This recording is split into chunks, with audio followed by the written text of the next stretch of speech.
Welcome everybody, and thank you for coming along to today's session. If I've not met you before, I'm Louise Edwards and I'm the Geography Education Content Lead at Twinkl, and today we're going to be looking at adaptive strategies for inclusive primary geography. So in today's session, we're going to be thinking about the importance of inclusive geography.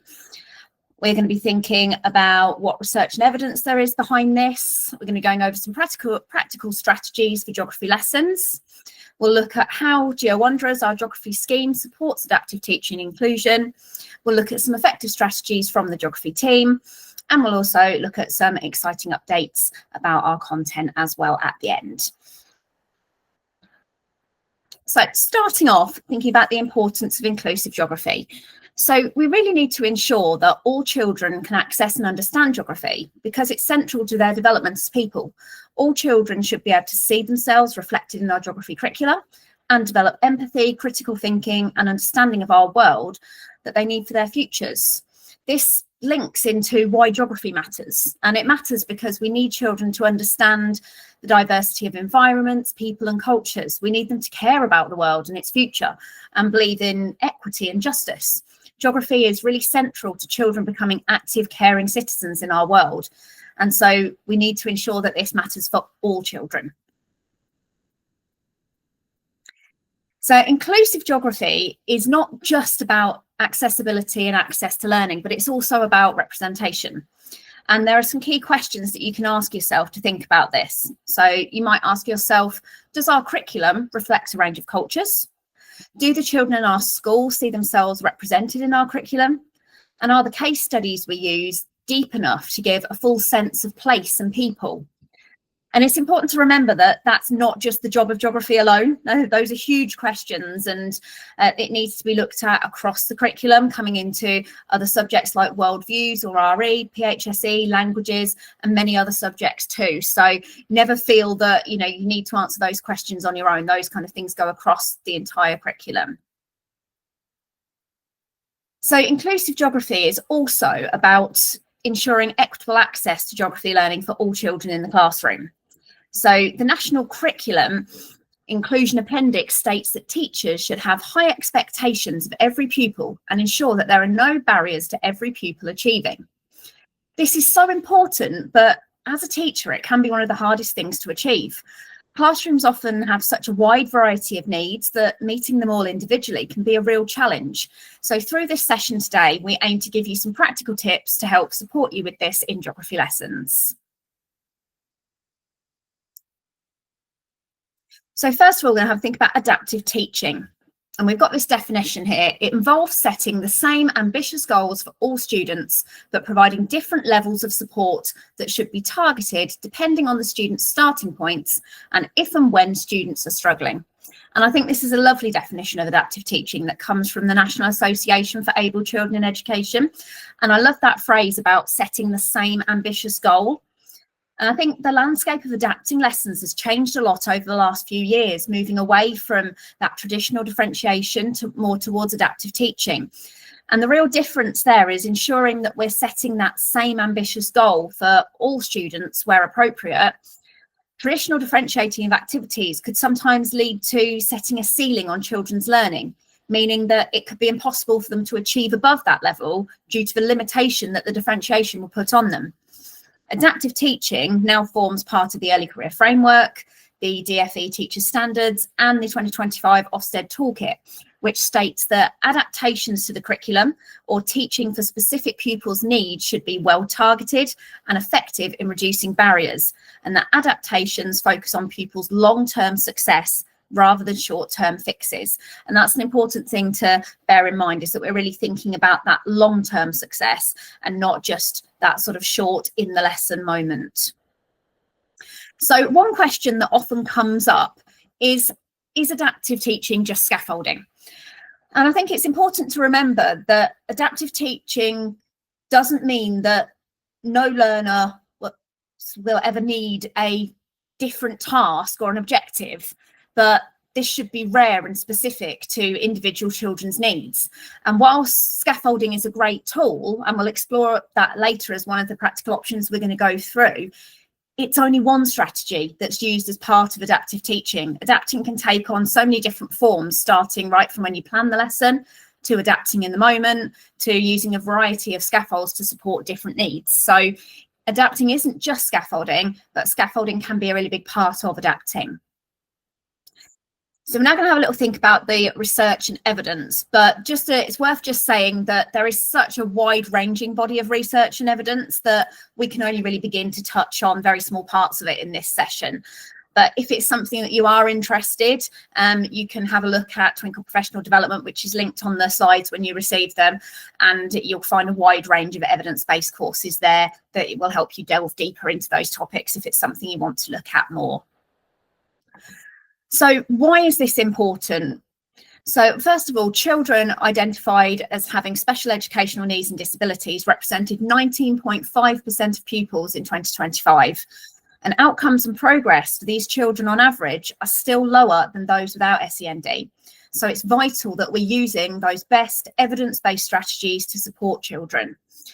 It's also important to remember that this can often be compounded by other factors such as socioeconomic disadvantage, which can mean that there are more things going on there as well. So the geography subject report touched on this, and it explained that in almost all schools that all pupils were working towards the same curriculum goals, and that this included pupils with special needs and disabilities. So it's great to see that that's already happening. But in the minority of cases, they did see that tasks were differentiated, and where pupils then with SEND worked towards different curriculum goals, this could narrow the curriculum that they learned. And at times this was appropriate for pupils, but in most cases it was an unintended consequence of the way the task had been designed. So I thought that was an interesting quote and makes it quite clear that differentiation can really narrow that curriculum, and it isn't often necessary. And wherever possible, all children should be following the same curriculum and aiming for the same goal.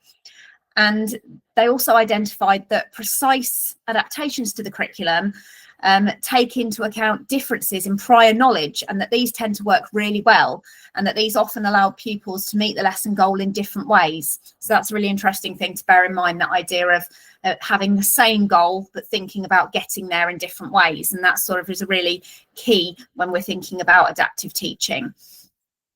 So another area we looked at was the new Ofsted toolkit and framework. And in the new Ofsted framework and toolkit, inclusion is incredibly important. These quotes I've got here on the slide, they really do show the importance of designing a curriculum and using strategies that support all learners. So the Ofsted toolkit expects high expectations for all pupils. It says that the most effective inclusion strategy begins with high quality, everyday inclusive teaching, and that leaders should be designing a high quality, ambitious curriculum for all pupils, but paying particular regard to disadvantaged pupils and those with SEND. So that really seeing that very similar messages reflected there. It also mentions that it focuses on well-targeted and effective reasonable adjustments, enabled to reduce barriers and to focus again on that long-term success. So they say that teaching should be based on evidence-informed understanding of effective teaching and how pupils learn, and that reasonable adjustments and adaptations to the curriculum or teaching for specific pupils' needs are well targeted and effective in reducing barriers, and that adaptations focus on pupils' long-term success rather than short-term fixes. They also state that leaders should consider the possible downsides of any adaptations and mitigate those as well. So lots of interesting quotes there coming through from those. It's also something that's mentioned in the early career framework that's used by ECTs, thinking about how pupils are likely to learn at different rates and require different levels and types of support from teachers to succeed. And that in seeking to understand pupils' differences, including the different levels of prior knowledge and the potential barriers to learning, that forms a really essential part of teaching. That they also share that adaptive teaching in a responsive way, including by providing targeted support, is likely to increase pupil success. So it's all very much supporting that same approach, that understanding of individual differences and potential barriers, and thinking about how we can adapt responsively to sort of mitigate those barriers to learning. So the next sort of area of research we're going to look at is awareness of cognitive load, because that's really important within a lot of these strategies that we're going to talk about today. So I'm only going to very briefly touch on cognitive load theory here, but there are two types of load identified as controllable. There are others, but those are identified as uncontrollable, as controllable by cognitive load theory: intrinsic and extrinsic. Intrinsic is thought of as the cognitive load created by the level of difficulty in the task, and extrinsic refers to the external factors such as how the task is presented or things like sensory distractions. And Rachel Catteron, you'll see I've got a quote from her here on the slide, has written a really great blog about this, working with intrinsic load. And this question she's got here is a really good question to ask yourself when planning. Think about how much of the working memory is being used when asked to process information or complete a task. And is there anything we need to do to mitigate that and help with that? So thinking about those two types of load, if those two types of load combine, it can overload the working memory, either preventing the understanding of the material in the first place or preventing the learner from being able to transfer the new knowledge to their long-term memory. So the more things they have to think about, the more challenging the task is. And more abstract content is usually more challenging too. So when children can draw on their experience or existing knowledge, they can find it much easier to build onto that knowledge than to take in completely new information or skills. Another really good blog to check out about this is by Claire Seeley, who's written a really excellent blog which has really clear, concrete examples of these different things. And many of the strategies we'll discuss as we continue going through this session are also linked to cognitive theory and thinking about how we can reduce overload.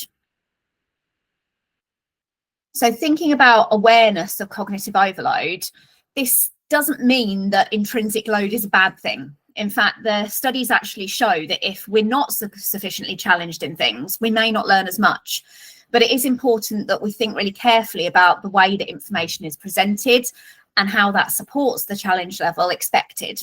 So things like making sure we set an appropriate level of challenge. We're not always going to get that perfect, but if we're knowing our children well and aiming for that level of challenge that we think suits them, then that's really going to help. Ensuring the building blocks of prior learning for this challenge are in place. So really making sure that we've built that understanding. Chunking new learning into smaller steps, providing scaffolds such as knowledge organisers, and also planning opportunities for retrieval over time. And in her blog, Rachel Catteron suggests asking yourself these questions as well. So is this level of complexity right for our students at this time? And have we built understanding in our curriculum sequence leading up to this complexity? So that awareness of cognitive load will really help us when we're thinking about these strategies as we continue. So here are some other examples that you can have is provide worked examples.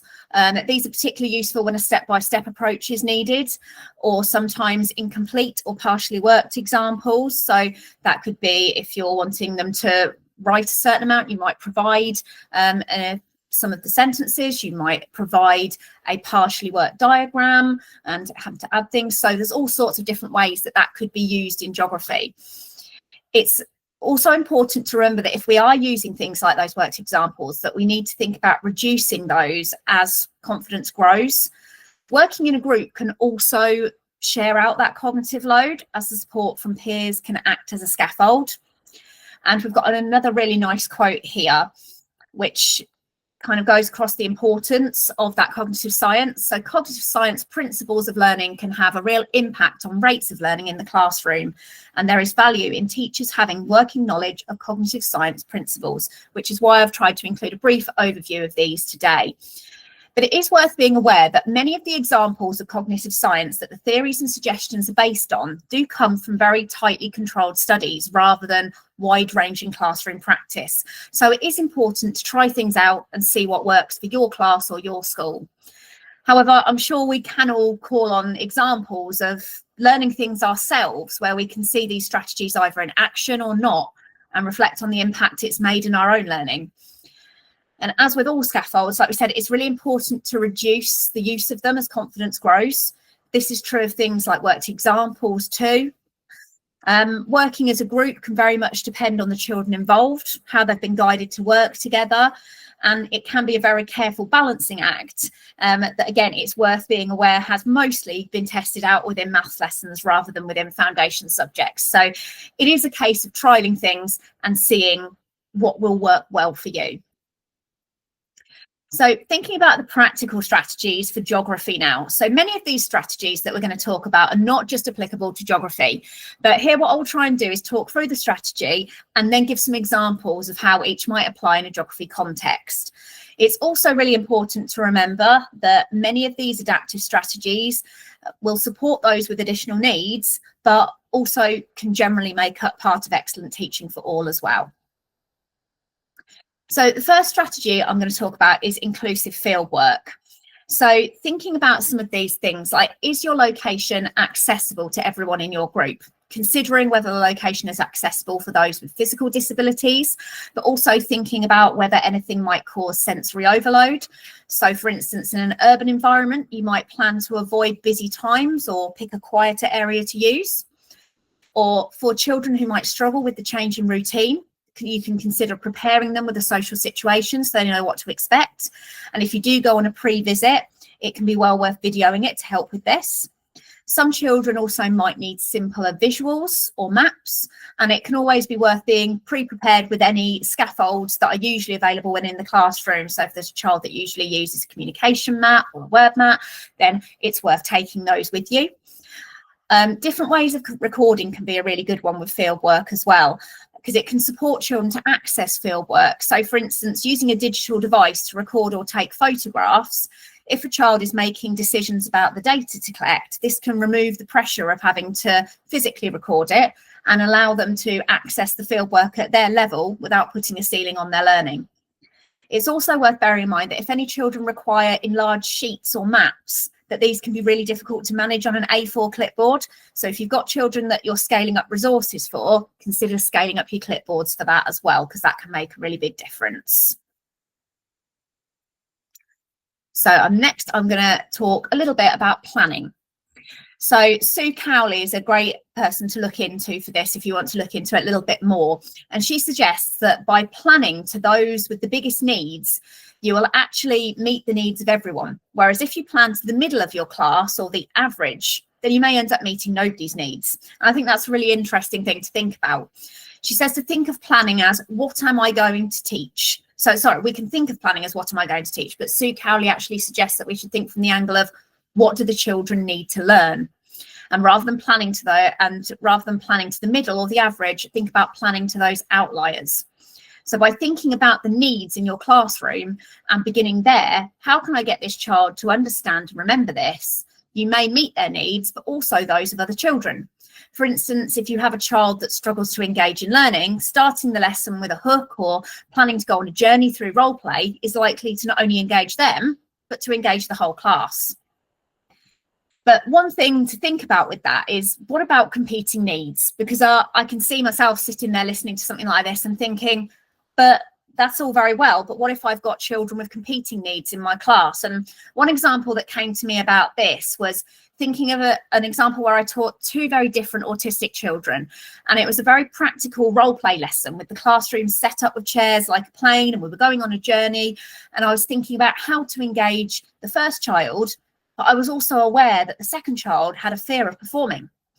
And this is where those other adaptations came in. By being aware of those needs at the planning stage, I was able to prepare child two by letting them know what was planned and discussing how they could feel comfortable, that there was no pressure to join in or play a role, and that if they wanted to observe, that was just fine. And as a result of knowing those children and planning to them, both children and the rest of the class were fully engaged, and lots of really good learning took place. So by thinking ahead, we can help address those competing needs as well. So the next thing I want to talk about a little bit is sequencing, connections, and prior knowledge. Now, we already talked about this a little bit with cognitive load, but thinking about how to sequence your curriculum and make connections from previous learning to new learning. Thinking about how learning deepens across a range of contexts as children move through the curriculum, and also thinking about how this learning is setting the building blocks for future learning as well. So ensuring that learners know enough to access the knowledge or skills you will be teaching in the lesson. When planning, we have that important job to do to support the demand on the memory and increase the chances of retention. So that can be really important in terms of that cognitive overload. And so to give a geography example, I've looked here at the idea of building knowledge of a place and thinking about Kenya. So thinking about our Geo Wanderers scheme, we start learning about Kenya's location for hot and cold places in Weather Explorers, thinking about where it is in relation to the equator, along with lots of other places. This learning then provides the base knowledge of where Kenya is, which is then built upon in year 2 when learning about Mombasa as a contrasting seaside location as part of the seasides topic. And then it's explored more deeply alongside Nairobi and Narok in contrasting places in Kenya. This then provides the knowledge needed for learning about climate zones and biomes and fair access to water in year 4, leading on to learning about Kenya as an example of location in latitude and longitude in year 5, and natural resources and trade in year 6. So by doing this, this not only develops a well-rounded understanding of place and avoids single stories, but also builds knowledge on top of prior learning, making connections and reducing that working memory load and improving retention. So if we think carefully about the way that we're sequencing our learning and make sure that that prior knowledge is there, that can really help. And the next example I'm going to talk about will kind of feed from that as well, which is pre-teaching. So pre-teaching is an adaptive strategy that's used to prepare learners for new learning by introducing key concepts, vocabulary, or skills beforehand. The thinking behind this strategy is to reduce cognitive load and build on prior knowledge and ensure that all children can access, or students can access, the main lesson by providing a foundation of understanding and support. And this can be a really effective strategy. So the root of this strategy is really similar to sequencing. We reduce that cognitive load by building on things that learners already know and have embedded in their long-term memory. And if we're trying to build new learning, but the prior learning building blocks aren't there, that new learning is less likely to stick and lead to gaps and misconceptions. So let's take that example of Kenya again. If we launched into a contrasting places unit on Kenya without establishing the building blocks of understanding where it is in the world, knowing that Africa is a continent, and having learnt about the equator in relation to hot and cold places, this could be the root of the common misconceptions about Africa being a country or the whole continent being a desert. By using both carefully sequenced learning and pre-teaching where it's needed, we can ensure that children have the right building blocks to help them add that new learning into their schema. So this strategy can be particularly helpful for learners with vocabulary and language difficulties, for EAL learners, or for those with low self-confidence, or those who might lack wider experience that learning might be based on. This strategy can be applied in a targeted way with groups or individuals, or it can be built in as part of whole class teaching. The real beauty of this strategy is that it aims to level the learning field. It's about equity, not equality, trying to establish that same starting point for all of your learners by getting them to the same place before you begin. And that might mean specifically targeting learners with short sessions or introducing things such as new vocabulary whole class ahead of a lesson. This could be at the end of a previous lesson, it could be an early morning activity, or it could be at the start of lessons. The real difficulty here is that children learn many subjects and we can't pre-teach them all. With less classroom support than ever, it's got to be manageable as a strategy. And we might find that, a lot of that time is being taken up by pre-teaching for core subjects and other things that they need to know. So this can also be made more manageable with the resources you use too. So if you're lucky enough to have another adult who can pre-teach vocabulary, that's wonderful. But we can also be really creative by using videos or visuals so that children can pre-learn with more independence. And if using these tools, it's important to build in an opportunity for children to ask questions afterwards to address any misconceptions or confusion. So I'm now going to talk through a bit of a geography example with this one.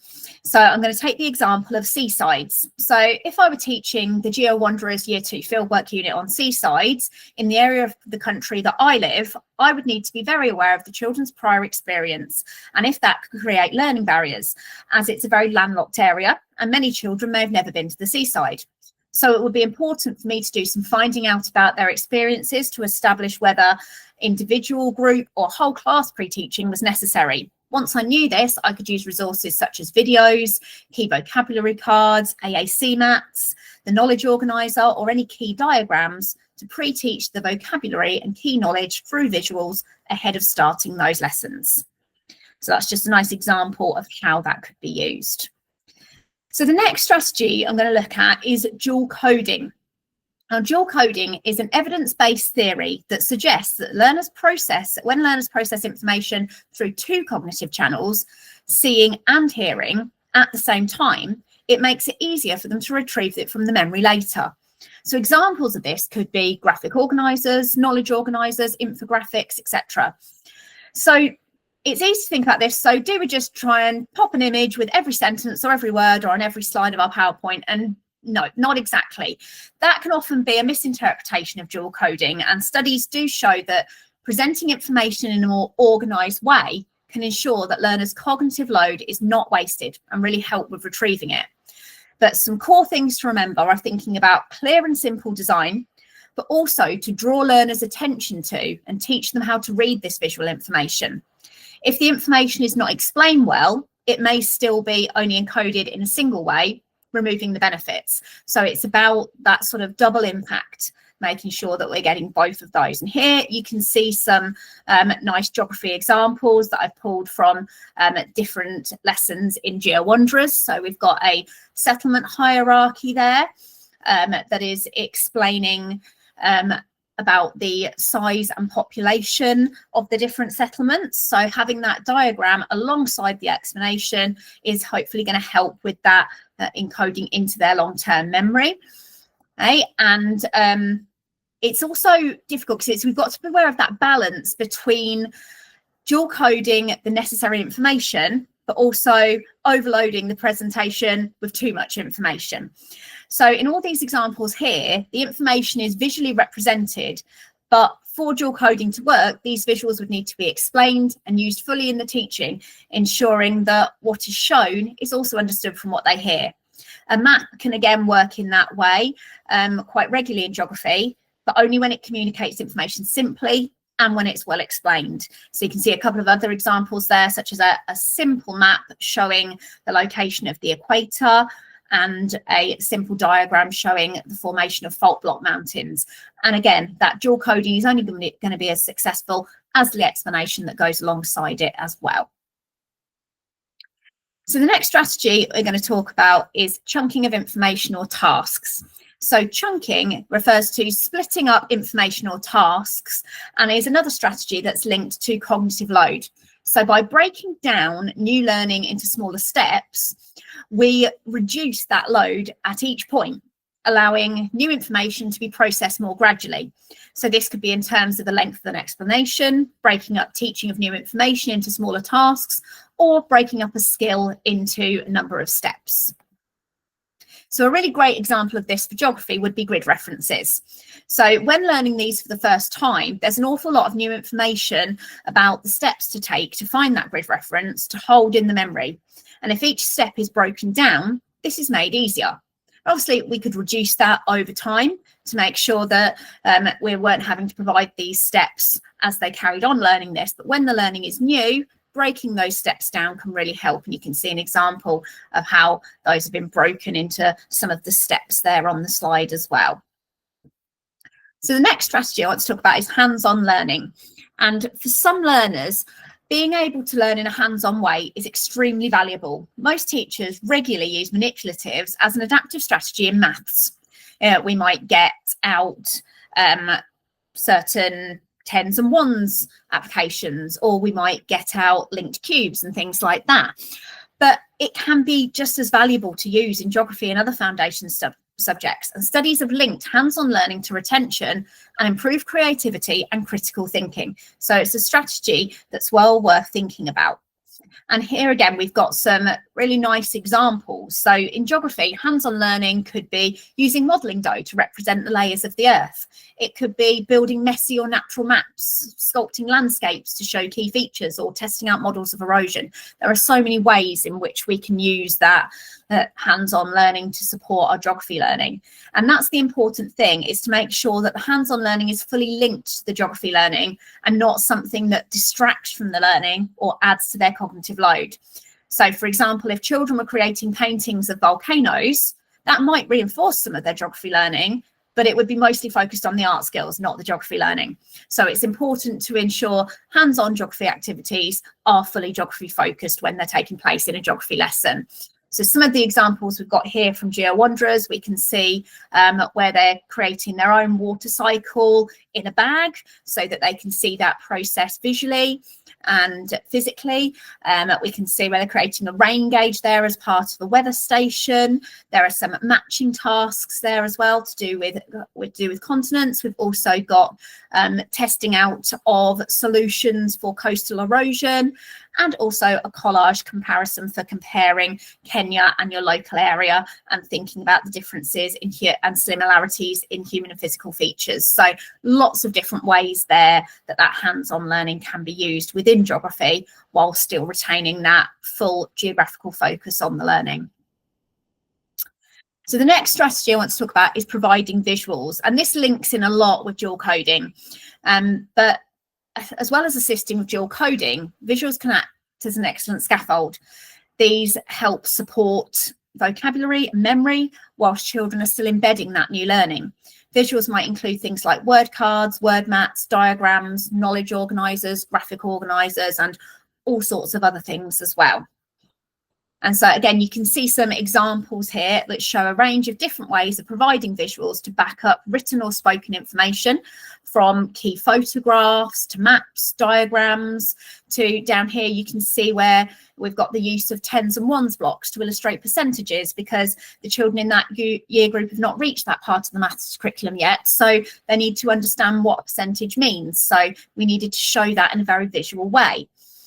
We've also got here a lovely diagram that's helped to get that understanding of the layers of the earth. So lots of different ways that we can provide those visuals to support that learning, both as part of dual coding, but also as a scaffold. So some of these might be things that you would use on slides, others might be things that you might target individually and give an individual child a diagram that helps support them with the work they're doing that day, or the photographs that will help trigger their memory. So they can be used in both ways, as whole class or more targeted support as well. So the next strategy I want to talk about is the role of retrieval practice. This is a really important strategy. Many children, especially those with SEND, can find it difficult to retain information if it isn't consolidated and revisited.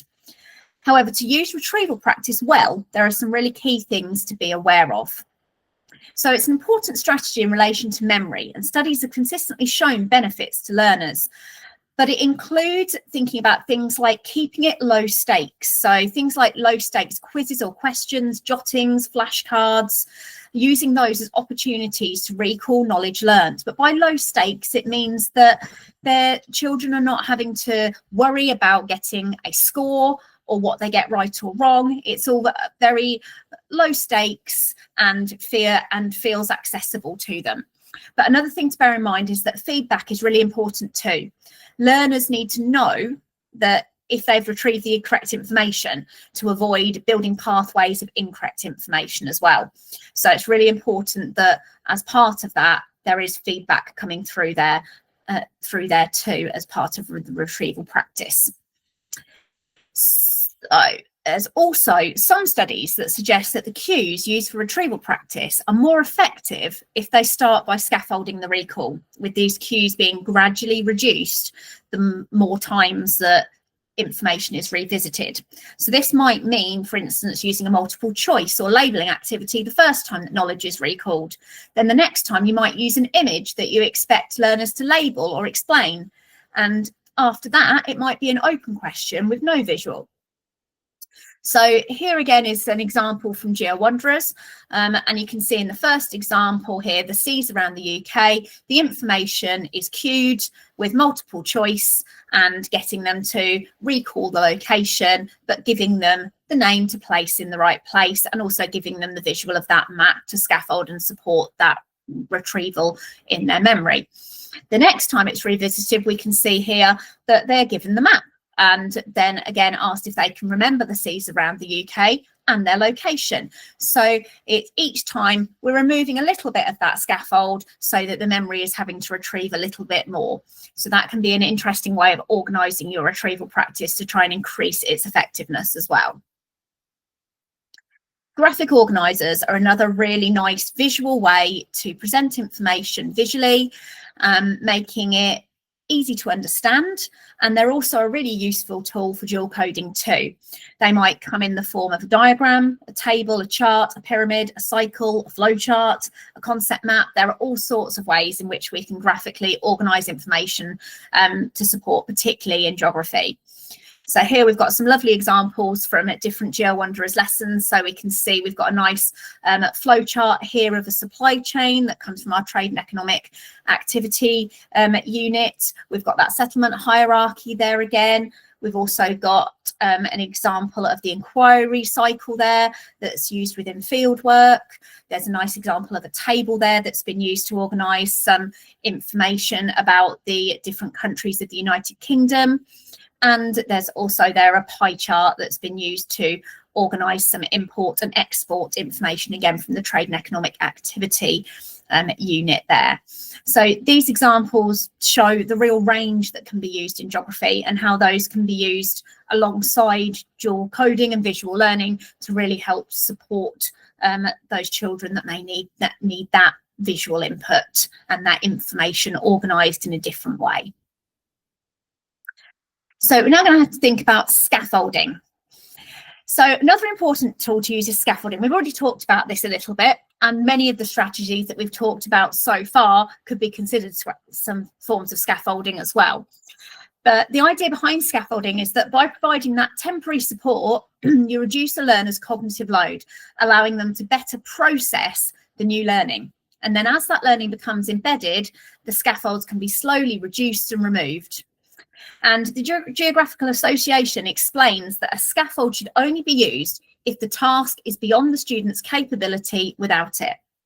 And the GA referred to the work of Robertson Webster, explaining that Webster's study found that the most powerful determinant of children's learning was how teachers scaffolded the learning process. And it's very easy to think of scaffolding as very much a solid thing, much like a scaffolding pole that we're giving to prop up a learner's learning or their learning process. But it's important to remember that scaffolds can come in so many different forms. And while some may be planned ahead, others may be used in the moment in response to teacher assessment. So thinking a little bit more about scaffolding, there are some examples here, and here we list just a few of the many ways that an educator might scaffold learning. We couldn't possibly cover all the strategies used, and also many of the other ideas we've discussed today can be used to scaffold too. So I'm going to go through each of these examples and take them from a geographical context so that we can think about them in terms of geography. So the scaffold used for different learners will very much depend on what their barriers are. So if organising ideas or recording is a barrier, we might use writing frames or mind maps. But if the barrier is communication or understanding, we might rephrase questions or provide sentence starters. So for instance, giving manipulatives to help might mean providing a globe to understand the distances involved or the placement in the world. It could be using rulers to physically move across and up a map and see where those lines intersect for a grid reference. It might be physically placing objects to represent volcanoes on a map of tectonic plates to understand the connection between the two. For Thinking aloud, this might be things like modelling, planning a route using compass points, verbally explaining your thought process to how you remember and work out a compass direction, or how you discuss and refine a fieldwork question. For a writing frame, this might be for organising knowledge or application. You might provide partially started sentences, word map prompts, or key questions to structure new learning underneath. For rephrasing a question, this might mean starting with more open questions, such as, what pattern can you see between the distribution of mountain ranges and tectonic plates? But then rephrasing this for some to include a bit more support might look like, are there more mountain ranges near the edges of tectonic plates, and why? So that they're making that correlation more naturally and not having to having that little bit of support to get them there. So sentence starters might be a scaffold that's used to facilitate writing or discussion. It might guide the discussion in a particular direction. They can also be especially useful in role play activities where you want to ensure children are guided to focus on the geographical learning too. Adult discussion can also be a scaffold in the form of questioning to draw out understanding and avoid misconceptions.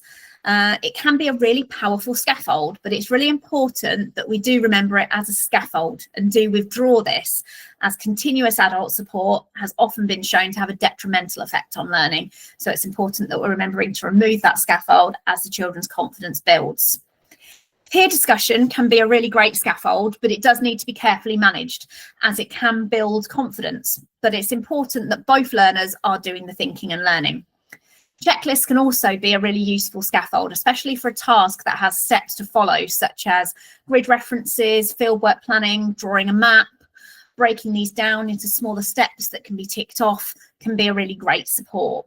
So those are just some of the ways that we can use scaffolding to really support that learning in geography.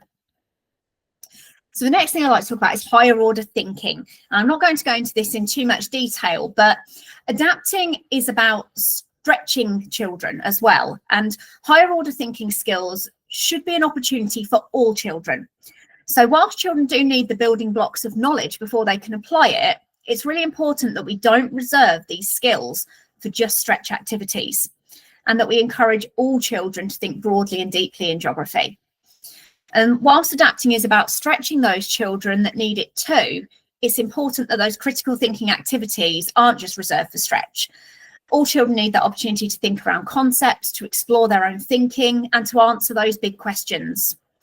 When looking to use it for stretch and thinking further, think about mastery. In maths, we wouldn't just give 5 more questions with higher numbers. We'd look to broaden thinking by going deeper. And this should be the same in geography, thinking about ways they can deepen knowledge by comparing, analysing, giving opinions, applying knowledge and problem solving. For more in-depth understanding of this, I'm not going to go into it a lot today, so you can take a look at our previous TeachMeet, which was all about developing critical thinking and oracy in geography, which you'll find on the Twinkl site. So we're now going to think, I've gone through quite a few different practical strategies there, and I'm now just going to give you a quick overview of some ways in which GeoWanderers helps to support with this as well. So each unit overview has suggestions for the 4 areas of need, as you can see here, and each lesson plan also has adaptability guidance as well and accessibility suggestions. Lessons are also chunked into sections of learning, and each of the 4 activities has adapt, support and explore deeper suggestions as well. So there's a lot of support there to help you with adapting lessons to make them suitable for your class or your school. And here we can see some really nice examples of our remember activities, because every lesson in GeoWanderers starts with a carefully sequenced remember activity for retrieval practice. So for our examples here, like being able to name the continent by looking at the shape, we've got things like the layers of the earth and looking at the tectonic plates to be able to bring that learning back together that they may have learnt in other units. So some of those remember activities might be based on recalling information from a previous lesson. Some might be from a previous unit, and often they'll be linked to the learning within that lesson as well, to make sure that we're ensuring that those previous building blocks are there first as well. So we've also got mini retrieval activities. So each unit has these and they can be used at spaced intervals to improve retention. So there's something that a child could use independently or with support, however you want to do it.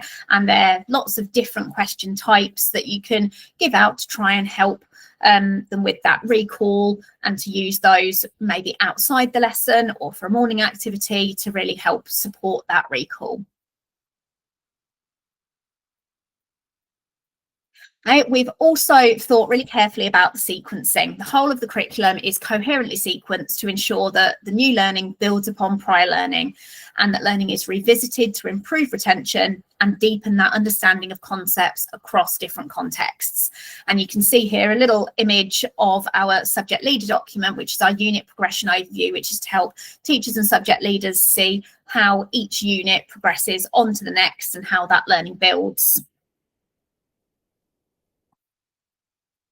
So I've now got a few effective strategies from the geography team. So the first one is from myself.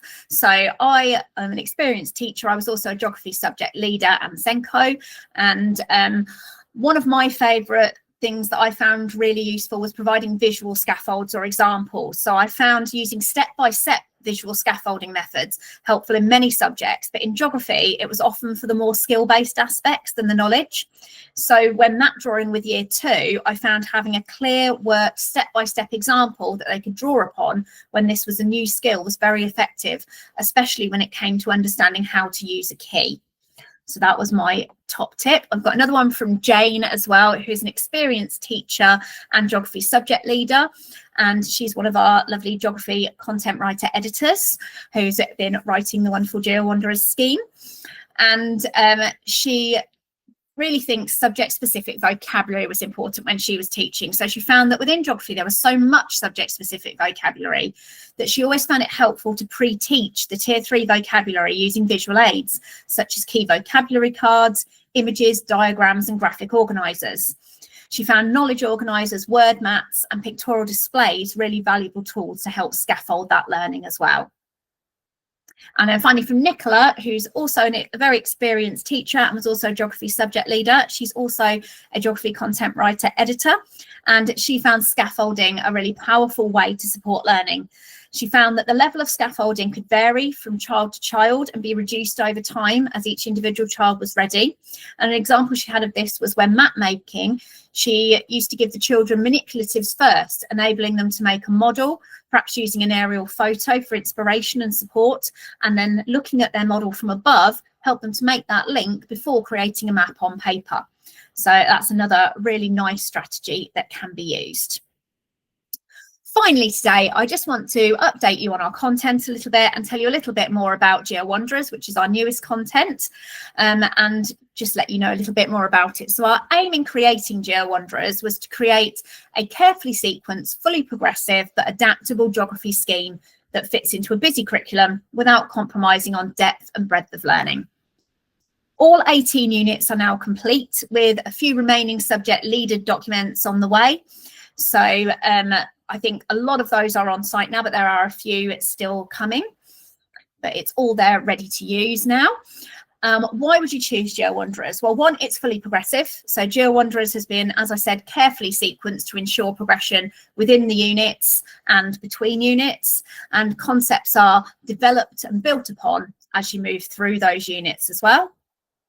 It's also got a real focus on fieldwork. So there's a full range of fieldwork inquiry units, one for each year group, which follow the fieldwork inquiry cycle.